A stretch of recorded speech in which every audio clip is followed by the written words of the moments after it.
दिल्ली से खबर है, जहां प्रधानमंत्री नरेंद्र मोदी दिल्ली के भारत मंडपम में आयोजित इंडिया एआई इम्पैक्ट समिट 2026 में शामिल हुए। इस समिट में फ्रांस के राष्ट्रपति इमैनुअल मैक्रों, संयुक्त राष्ट्र के महासचिव एंटोनियो गुटेरेस सहित कई देशों के प्रमुख और उद्योग जगत के दिग्गज यहां पर शामिल हुए हैं। समिट में 110 से ज्यादा देश, 20 से ज्यादा देशों के प्रमुख, 30 अंतर्राष्ट्रीय संगठन और 500 से ज्यादा दुनिया के एआई लीडर्स शामिल हो रहे हैं। समिट में करीब 100 सीईओज और फाउंडर्स के 150 अकादमिक और रिसर्च, 400 सीटीओज, बीपीएस, 100 प्लस सरकारी प्रतिनिधि और लगभग 60 मंत्री और उप मंत्री मौजूद है। इससे पहले पीएम नरेंद्र मोदी ने 16 फरवरी को दुनिया के सबसे बड़े टेक्नोलॉजी इवेंट में से एक इंडिया एआई इम्पैक्ट समिट 2026 के एक्सपो का इनॉग्रेशन किया था। उन्होंने इवेंट में शामिल हुए स्टार्टअप्स के पवेलियंस में जाकर उनके इनोवेशन की जानकारी ली थी। और आज प्रधानमंत्री Narendra Modi AI impact summit 2026 में शामिल हो रहे हैं। तो भारत मंडपम में इस दौरान प्रधानमंत्री नरेंद्र मोदी मौजूद है और इसके अलावा तमाम मंत्री और विदेशों के जो मंत्री हैं वो भी यहाँ पर शामिल होने पहुंचे हैं। मुख्यमंत्री भुजनलाल शर्मा ने 28 फरवरी को प्रस्तावित नरेंद्र मोदी की अजमेर यात्रा को लेकर मुख्यमंत्री कार्यालय में उच्च स्तरीय समीक्षा बैठक की। बैठक में विभिन्न विभागों की तैयारियों की विस्तार से समीक्षा की गई और संबंधित अधिकारियों को सभी व्यवस्थाएं समय पर पूर्ण करने के निर्देश भी इस बैठक में दिए गए। मुख्यमंत्री भुजनलाल शर्मा ने कहा कि कार्यक्रम को सुव्यवस्थित और सफल बनाने के लिए विभागों के बीच समन्वय बेहद जरूरी है। सुरक्षा व्यवस्था, यातायात प्रबंधन और आमजन की सुविधा को प्राथमिकता देने पर भी इस बैठक में जोर दिया गया। बैठक में वरिष्ठ प्रशासनिक और पुलिस अधिकारी मौजूद रहे, जिन्होंने अब तक की तैयारियों की जानकारी मुख्यमंत्री भुजनलाल शर्मा को दी। सरकार की ओर से दौरे को लेकर व्यवस्थाओं को अंतिम रूप देने की प्रक्रिया अब तेज कर दी गई है।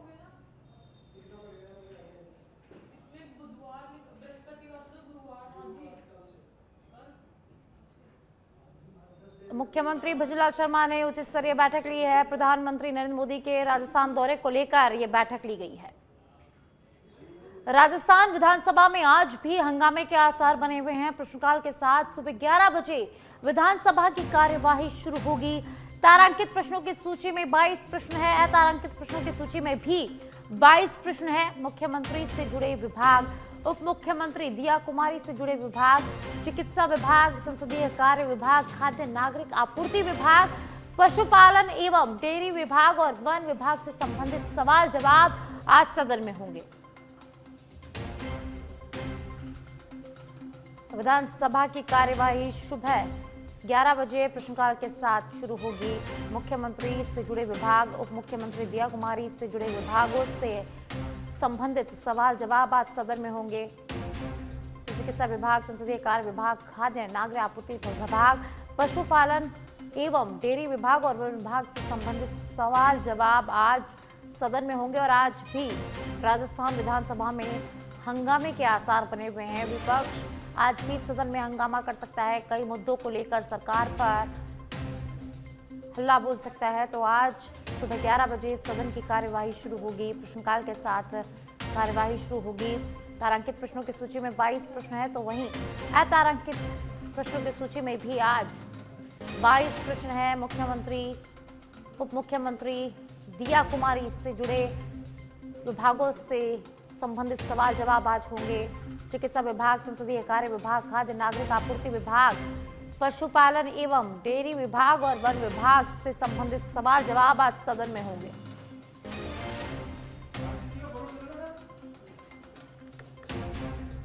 तो राजस्थान विधानसभा की कार्यवाही है 11 बजे प्रश्नकाल के साथ शुरू होगी। तो सदन में आज ध्यान आकर्षण प्रस्ताव पर भी चर्चा होगी। विधायक डूंगर राम गैदर ध्यान आकर्षित करेंगे। उपनिवेशन मंत्री का ध्यान आकर्षित करेंगे। सूरतगढ़ क्षेत्र में भूमि आवंटन की मूल पत्रावलियों और नक्शे के गायब होने से किसानों को खातेदारी अधिकार किश्त जारी जमा कराने में उत्पन्न हो रही गंभीर समस्याओं के समाधान कराने के संबंध में ध्यान आकर्षण करेंगे। वहीं सदन में आज सदन की मेज पर रखे जाएंगे पत्रादि। उप मुख्यमंत्री दिया कुमारी वार्षिक प्रतिवेदन रखेंगी। सीएलजी का प्रतिवेदन मार्च 2023 को समाप्त हुए वर्ष के लिए कैग का भवन और अन्य सनिर्माण कर्मकारों के कल्याण पर प्रतिवेदन। सीएलजी का शहरी स्थानीय निकायों में ठोस अपशिष्ट प्रबंधन पर प्रतिवेदन। तो आज 11 बजे प्रश्नकाल के साथ विधानसभा की कार्यवाही जो है वो शुरू होने वाली है। और अब बीकानेर से खबर है, जहां बीकानेर में भारतीय सेना का खड़ग शक्ति युद्धाभ्यास होगा। 23 जनवरी को महाजन फील्ड फायरिंग रेंज में आयोजन होगा। ऑपरेशन सिंदूर के बाद सेना पहला बड़ा युद्धाभ्यास करेगी। Swarm drone, loitering, munition, quadcopter और लॉजिस्टिक ड्रोन का प्रदर्शन यहां पर होगा। युद्धाभ्यास में सेना की पश्चिमी कमान की स्ट्राइक कोर दिखाएगी अपनी ताकत। तो बीकानेर में आज युद्धाभ्यास होगा। ऑपरेशन सिंदूर के बाद पहला युद्धाभ्यास यहां पर किया जाएगा। जयपुर से खबर है, जहां 2 साल में स्वास्थ्य बजट, इंफ्रास्ट्रक्चर और स्टाफ में रिकॉर्ड तोड़ बढ़ोतरी हुई है। विधानसभा में स्वास्थ्य और चिकित्सा शिक्षा की अनुदान मांगे। ध्वनिमत से पारित स्वास्थ्य विभाग को 158.55 अरब, चिकित्सा विभाग शिक्षा को 61.30 अरब की मंजूरी। राजस्थान का स्वास्थ्य बजट जीडीपी का 7.5%। तो WHO मानकों के अनुरूप दावा 2026-27 में स्वास्थ्य बजट बढ़कर 32,531 करोड़ पहुंचा।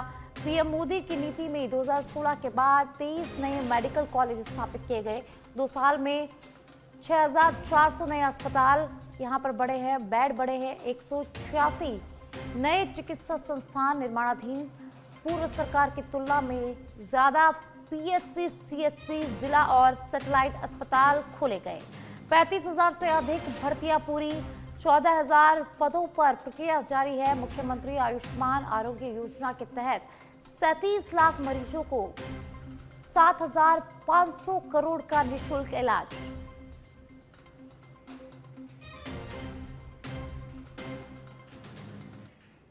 जयपुर से खबर है, जहां भर्तियों में संविदा कर्मियों के समायोजन का प्रयास। संविदा कर्मियों के लिए पीएफ और ईएसआई जमा कराना अनिवार्य होगा। बिना चालान के अगले माह का भुगतान नहीं होगा। पहले वेतन से कटती थी राशि, पर विभाग में जमा नहीं होती थी। नई व्यवस्था लागू। नगर परिषद चोमू में भ्रष्टाचार शिकायत पर कार्रवाई। 2 स्थायी कार्मिक। मूल विभाग पशुपालन विभाग को रिलीव। 1 संविदा कर्मी की सेवाएं तत्काल प्रभाव से समाप्त। 2026 भर्ती कैलेंडर जारी। अक्टूबर में सफाई कर्मचारी भर्ती शुरू होगी। 2017 में से प्लेसमेंट एजेंसी के माध्यम से संविदा नियुक्तियां हो रही। नियुक्तियां राजस्थान आरटीपीपी एक्ट 2012 और नियम 2013 के तहत की गई।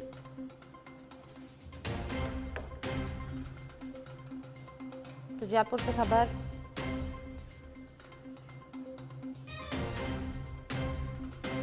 तो 2017 से प्लेसमेंट एजेंसी के माध्यम से संविदा नियुक्तियां यहां पर हो रही है। नियुक्तियां राजस्थान आरटीपीपी एक्ट 2012 और नियम 2013 के तहत की गई। तो जयपुर से खबर। भर्तियों में संविदा कर्मियों के समायोजन का होगा। संविदा कर्मियों के लिए पीएफ और ईएसआई जमा कराना अनिवार्य होगा। अब बिना चालान के अगले माह का भुगतान यहां पर नहीं होगा। जयपुर से खबर है, जहां नर्सिंग ऑफिसर भर्ती 2023 की प्रोविजनल सूची से बाहर हुए अभ्यर्थियों का विरोध लगातार जारी है। 5 जनवरी से Shifu office Jhalana Doongri gate पर धरना लगातार जारी है। 1.5 साल से सिर्फ काम चल रहा है का आश्वासन यहां पर। अभ्यर्थियों का आरोप कि मंत्री और अधिकारियों से कई बार मुलाकात, लेकिन ज्वाइनिंग पर निर्णय नहीं। प्रोविजनल 1 गुना सूची में नाम था, फाइनल सूची से बाहर कर दिया गया। नियमित नियुक्ति की मांग को लेकर लगातार संघर्ष किया जा रहा है। सरकार से स्पष्ट आदेश और समय सीमा की यहां पर मांग की गई है। आखिर देरी की जिम्मेदारी कौन लेगा? युवाओं का सवाल। नियुक्ति नहीं मिली तो आंदोलन तेज करने की चेतावनी भी यहां पर दी गई है। जयपुर से खबर, प्रोविजनल सूची से बाहर हुए अभ्यर्थियों का धरना, सूची से बाहर हुए अभ्यर्थियों का विरोध प्रदर्शन यहां पर जारी है। 5 जनवरी से शिफू ऑफिस झालाना डूंगरी गेट पर धरना।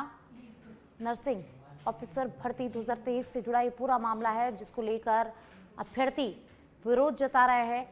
प्रोविजनल सूची से बाहर को लेकर ये अभ्यर्थी जो है वो अपना विरोध यहाँ पर प्रकट कर रहे हैं। सूची से बाहर हुए अभ्यर्थियों का विरोध प्रदर्शन लगातार जारी है।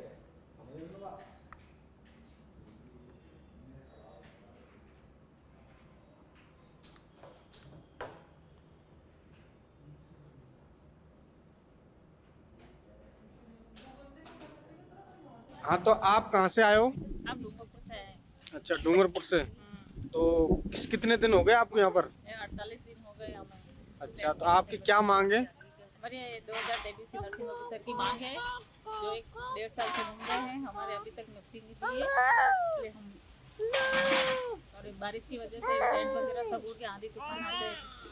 तो आपको सरकार से क्या उम्मीद है? हमारे सरकार से ये उम्मीद है कि हमारा काम कर दे और हम सब जल्दी से जल्दी यहाँ नियुक्ति दे। जब तक नहीं होगा तब तक हम हटेंगे नहीं। तो आप ये छोटे छोटे बच्चों को लेके पड़े हुए, बच्चे बीमार भी हुए। अंतरिम चयन सूची में 1 गुणा में चयनित इन अभ्यर्थियों को, नर्सिंग ऑफिसर जो भर्ती थी उसमें इन अभ्यर्थियों का 1 गुणा में चयन हुआ था। अचानक सरकार ने 15 महीने बाद में अंतिम फाइनल चयन सूची से इन लोगों को बाहर कर दिया। करीबन 600 से 700 लोग ये ऐसे हैं जिनको बिना कारण बताए उस चयन सूची से बाहर कर दिया गया।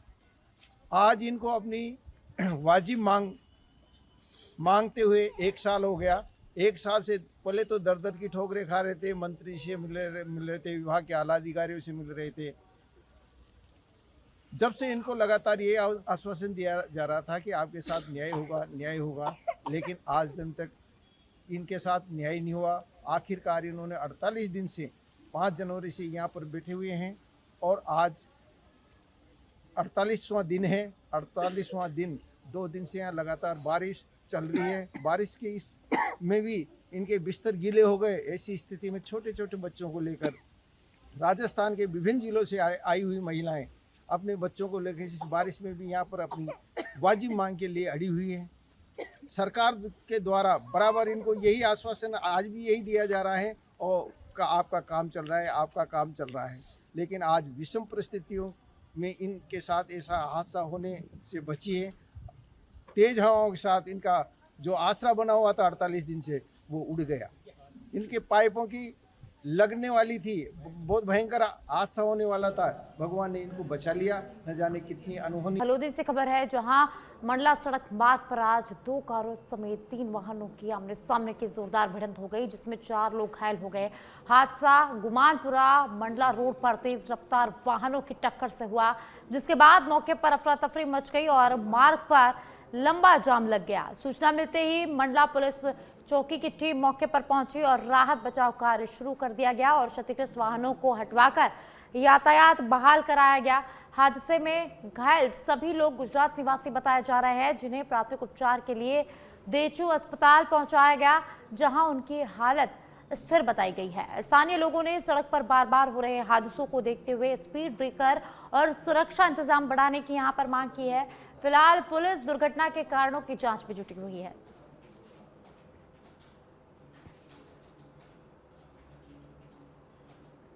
और अब रामदेवरा से खबर है, जहां फाल्गुन माह के शुक्ल पक्ष की दूज के अवसर पर बाबा रामदेव की समाधि के दर्शन के लिए भक्तों का भारी जनसैलाब उमड़ पड़ा। बुधवार रात 9 बजे के बाद से ही समाधि स्थल प्रवेश द्वार के सामने दर्शन करने के लिए लंबी लंबी कतार लगने शुरू हो गई। प्रति माह दूज के अवसर पर दर्शन करने के लिए भक्तों के रामदेवरा आने का सिलसिला लगातार जारी है।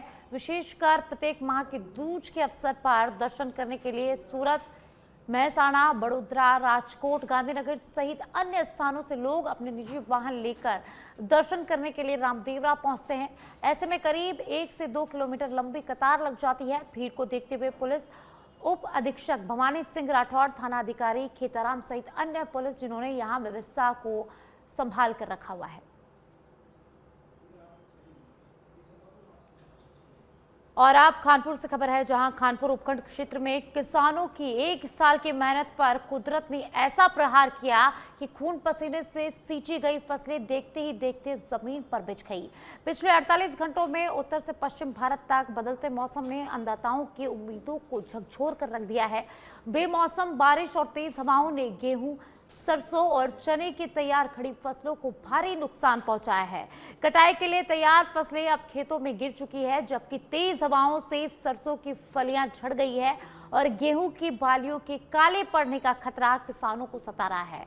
किसान नेमीचंद सुमन ने दुखी स्वर में बताया कि कर्ज लेकर खाद और बीज डाले थे। उम्मीद थी कि फसल बेचकर बच्चों की फीस और बेटी की शादी का खर्च निकाल लेंगे, लेकिन एक रात की बारिश ने सारे अरमान तोड़ दिए।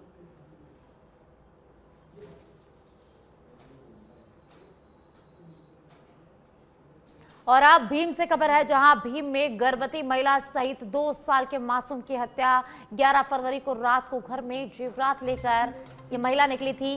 गर्भवती महिला का शव भीम तालाब और मासूम का शव जंगल में होने की सूचना मिली है। सूचना मिलने के बाद रेस्क्यू ऑपरेशन लगातार जारी है। तो भीम से खबर है, जहां एक गर्भवती महिला और बच्चे की हत्या का मामला। गर्भवती महिला का शव भीम तालाब और मासूम का शव जंगल में होने की सूचना मिली है और सूचना मिलने के बाद रेस्क्यू ऑपरेशन शुरू कर दिया गया है। रेस्क्यू ऑपरेशन यहां पर लगातार जारी है। तो भीम से इस वक्त की बड़ी जानकारी हम आपको बता रहे हैं, जहां एक गर्भवती महिला और मासूम की हत्या का मामला सामने आया है। तो भीम में गर्भवती महिला सहित 2 साल के मासूम की हत्या कर दी गई है। 11 फरवरी को रात को घर से जेवरात लेकर ये महिला निकली थी, जिसका शव भीम के तालाब और बच्चे का शव जंगल में होने की सूचना मिली है। उसके बाद से ही सर्च ऑपरेशन यहां पर शुरू कर दिया गया है।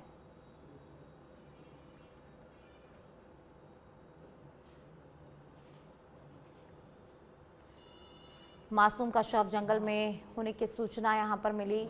भीम से बड़ी खबर, भीम में गर्भवती महिला सहित 2 साल के मासूम की हत्या का मामला। घर से जेवरात लेकर ये जो महिला है वो 11 फरवरी को निकली थी और आज दोनों के शव होने की सूचना यहां पर मिली है, जिसके बाद से रेस्क्यू ऑपरेशन लगातार किया जा रहा है।